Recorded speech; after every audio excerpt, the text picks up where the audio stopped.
మత్తయి సువార్త 17వ అధ్యాయము. 6 దినములైన తరువాత యేసు పేతురును, యాకోబును, అతని సహోదరుడైన యోహానును వెంటబెట్టుకుని ఎత్తైన ఒక కొండ మీదకి ఏకాంతముగా పోయి వారి ఎదుట రూపాంతరము పొందెను. ఆయన ముఖము సూర్యుని వలె ప్రకాశించెను. ఆయన వస్త్రములు వెలుగు వలె తెల్లని వాయెను. ఇదిగో, మోషేయు ఏలియాయు వారికి కనబడి ఆయనతో మాట్లాడుచుండిరి.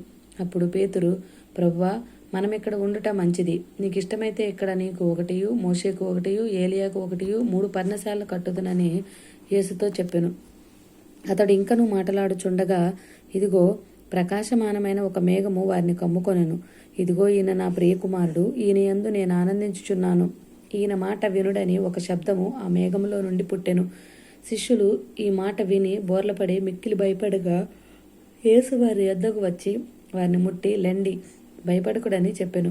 వారు కన్నులెత్తి చూడగా యేసు తప్ప మరి ఎవరునూ వారికి కనబడలేదు.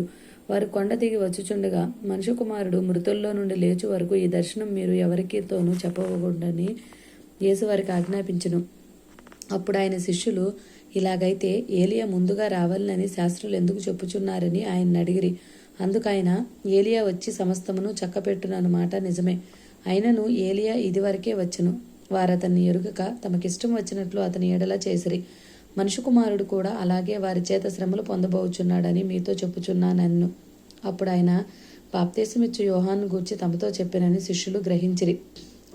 వారు జనసమూహం నొద్దకు వచ్చినప్పుడు ఒకడు ఆయన యొద్దకు వచ్చి ఆయన ఎదుట మోకాళ్ళుని, ప్రభువా, నా కుమారుని కరుణింపుము, వాడు చంద్రరోగి, మిక్కిలి బాధపడుచున్నాడు.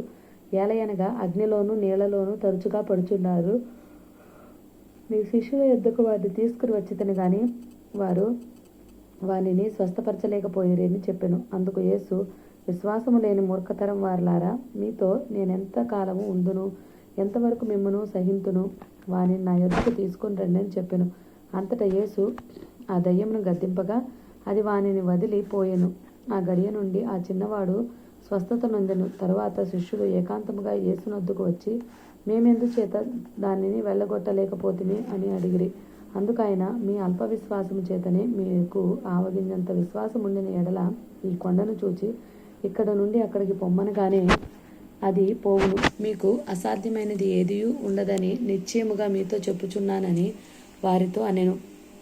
వారు గలిలయలో సంచరించుచుండగా యేసు, మనుష్య కుమారుడు మనుషుల చేతికి అప్పగింపబడబోచున్నాడు, వారు ఆయనను చంపుదురు, 3వ దినమున ఆయన లేచునని వారితో చెప్పగా వారు బహుగా దుఃఖపడిరి.